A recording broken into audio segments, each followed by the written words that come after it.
Namaskar. Welcome to the lectures of Electrical Power System 2. We were discussing about first chapter, that is basic principles of electrical power system. So in previous lectures we were discussing that what is complex power, what is power triangle, single phase power, and in very last lecture we were discussing about three phase a balanced system which is connected to a three phase balanced load. In that case, what is the line voltages and what is the phase voltages. Now our discussion is still continued on the same topic. So when solving a balanced three phase circuit, it is not necessary to work with the entire three phase circuit diagram that was in last lecture. Okay, you can find those lecture in previous link. So it is not necessary to work with entire three phase circuit when the system is balanced. Now to solve such kind of a circuit, the neutral connection of zero impedance is assumed to be present and to carry the sum of the three phase current, because the system is balanced, and which is zero for balanced system, because all the currents have same magnitude and which is 120 degree phase shift with each other. In that case, the current IN, which is flowing from neutral of load to the neutral of source, is zero. Okay, because our system is balanced. In case of unbalanced system, there will be some flow of current from that N to O.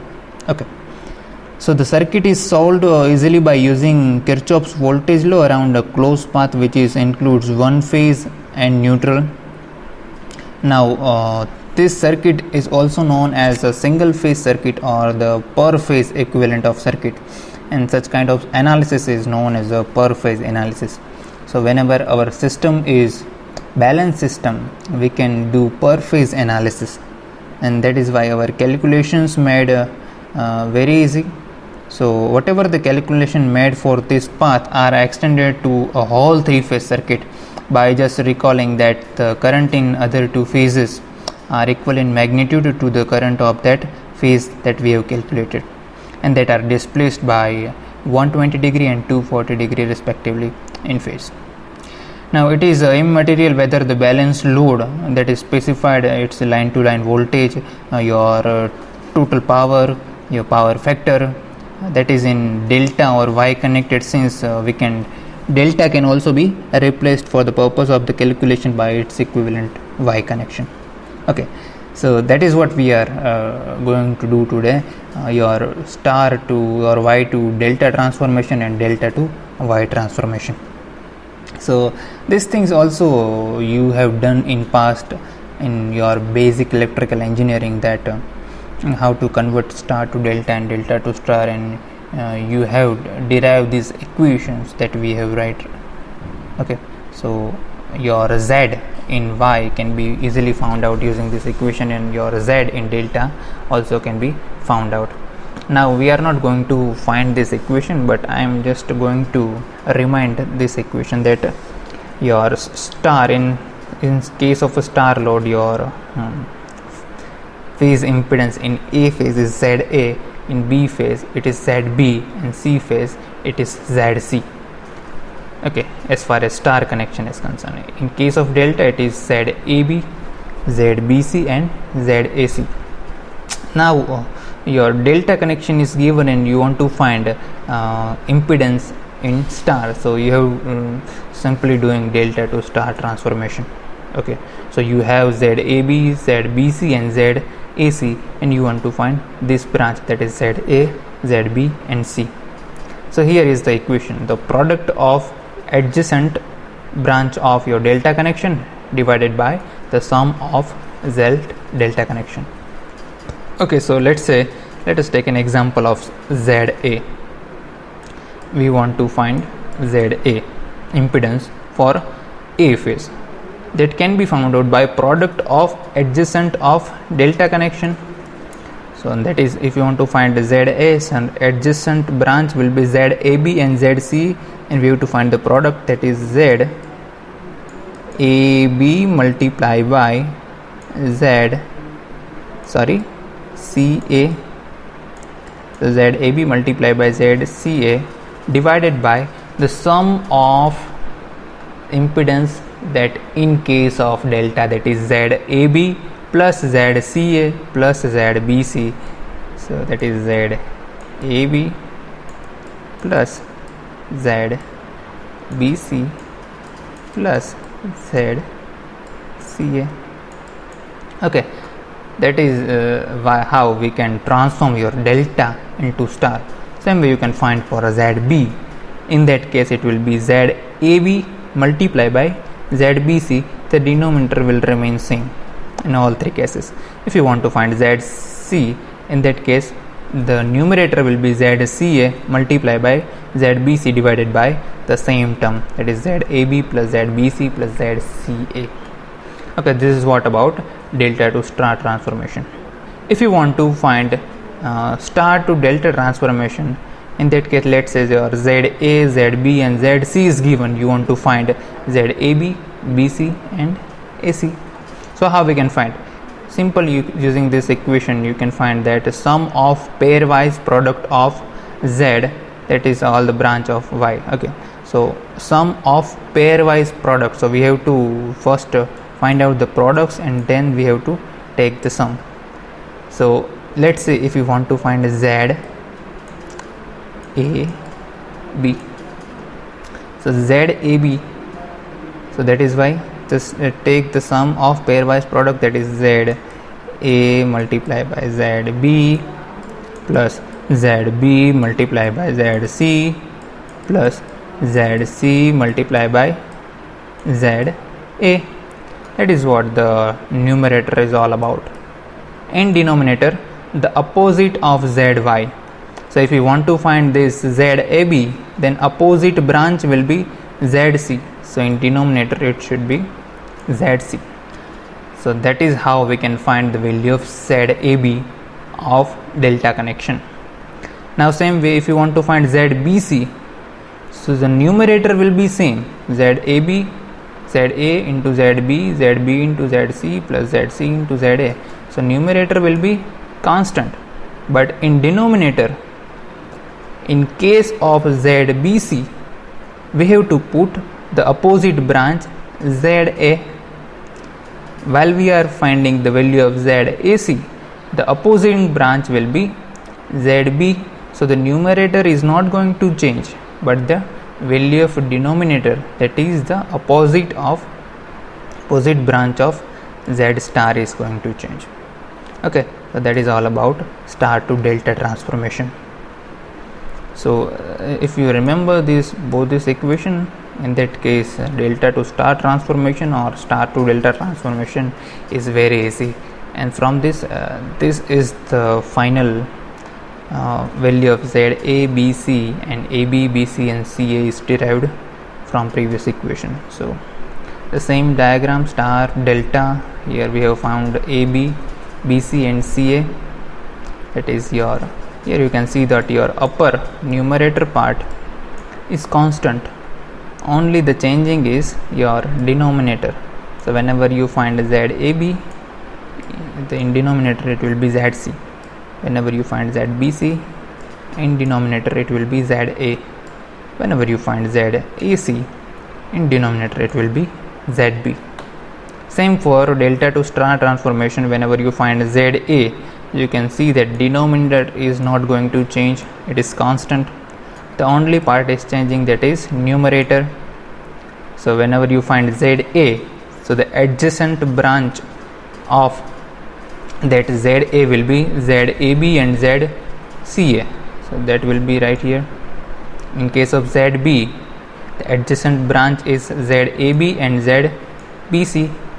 Here you can see ZAB and ZBC is here. In case of ZC, it is ZCA and BC. Here it is ZCA and BC. So if you just remember both this equation, that is product of adjacent of Z, that is delta, divided by the sum of that delta branch. Okay, for delta to star transformation and for star to delta transformation, you just have to remember that the sum of pairwise product of Z star divided by the opposite branch of Z star. you will easily find the value of A, B, C, or in case of star to delta transformation, ZAB, ZBC and ZCA. Okay, so this is the quick recap of what you have done in your basic electrical engineering for delta to star transformation and star to delta transformation. This will very important. Okay, so whenever you deal with any kind of circuit and we want to find equivalent of that circuit, we have to deal with delta to star transformation and star to delta transformation. Okay, now the next topic is the power in balanced three-phase circuit. So in previous lecture we were discussing whenever a balanced three-phase system is connected to a three-phase load, what is the relationship between the line to line voltage and line to phase voltage. Okay, in today's lecture we will discuss about the same system, but our area of interest is now power. So the total power that is delivered by a three-phase generator, or we can say absorbed by a three-phase load, is found simply by adding the power in each of three phases. Now in a balanced circuit it is the same as multiplying the power in any one phase by the 3, since the power is same in all three phases. Okay, so this is what the per phase analysis is all about. So we are just finding power for one phase and then we are multiplying by the factor 3. Now let's say the magnitude of the voltage to neutral, that is VP, for the star connected load. So the magnitude of VAN, VBN and VCN will be equal because our system is balanced, and that is equal to the voltage to neutral, all neutral voltage VP. Okay, and now if the magnitude of phase current, that is IP, then it will be your phase current IAN, IBN and ICN. They are phase current na, so value of IAN, BN and CN will be equal. Here you can see your connection is also delta connected load. So from the value of IP and VP, that is your phase voltage and phase current, the total power can be represented as P is equal to 3 times VP IP cos theta P, where theta is P is nothing but the angle by which your phase current IP that lags phase voltage VP, and that is the angle of impedance in each phase. Now if the value of a VL and IL are the magnitude of line to line voltage VL and the current IL respectively, so here is your VL, mod VL and mod IL, but here VL and line current IL, they are line to line voltages, where IP and VP are phase voltages. Okay, so if you want to convert your line voltage into phase voltage, so VP is equal to, we can write VL by root 3 and current I phase is equal to IL. Now this is in case of star connection. Okay, star connection. Just keep in mind your phase current and line current will be equal in case of star connection, but your phase voltage is equal to line voltage by root 3, that we have already derived, so we don't have to just remember this term, but try to understand why VP is equal to VL by root 3. Okay, now put this value of VP and IP into this equation. Okay, so put VP is equal to VL by root 3 and IP is equal to IL, then this equation will be P is equal to root 3 VL IL cos theta P. And same way we can find the value of reactive power, that is Q is equal to root 3 VP IP sin theta P. Okay, so the complex power we can easily found out using S is equal to under root P square plus Q square. If you put the value of P and Q into this equation, you can see there's VL IL and VP IP. Okay, So I have made one mistake, that it is nothing but VLIL already, not VPIP. Okay, if it is VPIP, in that case the equation will be Q is equal to 3 VP IP sine theta p. But after by putting that Vp is equal to VL by root 3 and Ip is equal to IL, will get this equation, that is root 3 VLIL sine theta p. I have made one mistake, that is Vp and Ip. It is VL and IL.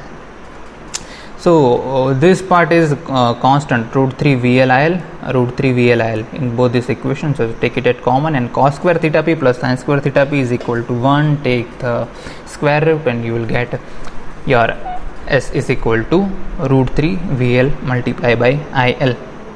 Now all these equations are used for calculating the active power, reactive power and your complex power in balanced three-phase network, since the quantities are usually known as line to line voltages, line to line current and the power factor, that is cos theta p.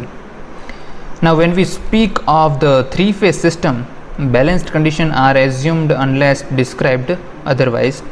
The term voltage, current and power, unless that is identified otherwise, we understood that the mean line to line voltage, line current and the total three-phase power respectively. Now in case of our load is connected in delta and the voltage across each impedance is line to line voltage, and the magnitude of current through each impedance is the magnitude of line current, and that is divided by root 3 factor. So in case of, that is delta connection, so in delta connection your phase current is your line current by root 3 and your phase voltage is equal to line voltage. Okay, that thing we have already discussed previously, so keep this in mind. Now just substituting the value of IP and Vp into this equation, we can have the value of P is equal to root 3 VL IL cos theta p. Now this equation is also the identical to our previous equation of power in case of star connection. Okay, let me just show you. Here it is, root 3 VL IL cos theta p. In this case also it is root 3 VL IL cos theta p. It means that those equations are valid regardless that whether a particular load is connected in a star or in a delta. Okay, so if you want to find your reactive power, then it will be Q is equal to root 3 VL IL sine theta p. Okay, so whether the particular load is connected in star or delta, the value P and Q will not going to change. Your apparent power or complex power also will come root 3 VL multiplied by IL. So it is all about today's lecture, and with that we are concluding our first chapter, that is basic principles of electrical power system. From next lecture we are going to start our new chapter. If you have any question regarding this chapter, you can ask me via mail, that is hckherala@gmit.edu.in, or you can call me anytime. Okay, thank you so much.